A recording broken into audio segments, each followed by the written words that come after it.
Orkudrykkir geta líka haft áhrif á hvernig þú borðar. Ef þú færð ekki nægan svefn, þá öskra hormón sem stýra svengd á sykur og aðra óhollustu. Leið þagna hormónin sem segja okkur að við séum södd. Því líklegt að þú borðir þó þið vanti ekki orku. Unglingar eru viðkvæmari fyrir koffíni heldur en fullorðnir. Þeim því hættara við að innbyrða meira magn af koffíni en líkaminn ræður við. Sumir hafa endað á spítala með eitrunareinkenni. Mundu að lítill svefn og orkudrykkir geta orðið vítahringur. Of lítill svefn eykur hættu á vanlíðan, þunglyndi og kvíða. Orkudrykkir hafa áhrif á hjartað með því að senda gusu af adrenalíni út í blóðið. Aðeins 250 millilítra dós getur innihaldið 80 milligrömm af koffíni sem álíka mikið og í stórum kaffibolla.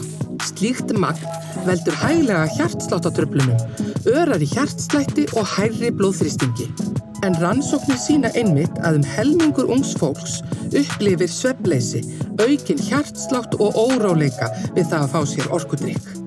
Íslensk rannsókn sýnir að 14 og 15 ára unglingar sem drekka koffíndrykki voru þreyttari og reiðari. Þreytu fylgir eirðarleysi og pirringur. Kvíði getur líka aukist ef þú drekkur orkudrykki, sérstaklega ef þú hefur áður fundið fyrir kvíða. 70% nemenda í framhaldsskóla sofa of lítið. Af þeim drekka flestir eða 80% að lágmarki 4 orkudrykki á dag. Núna veist þú hvaða áhrif orkudrykkir hafa á svefnin. Viltu fá að vita allt koffín? Horfðu þá á næsta myndband.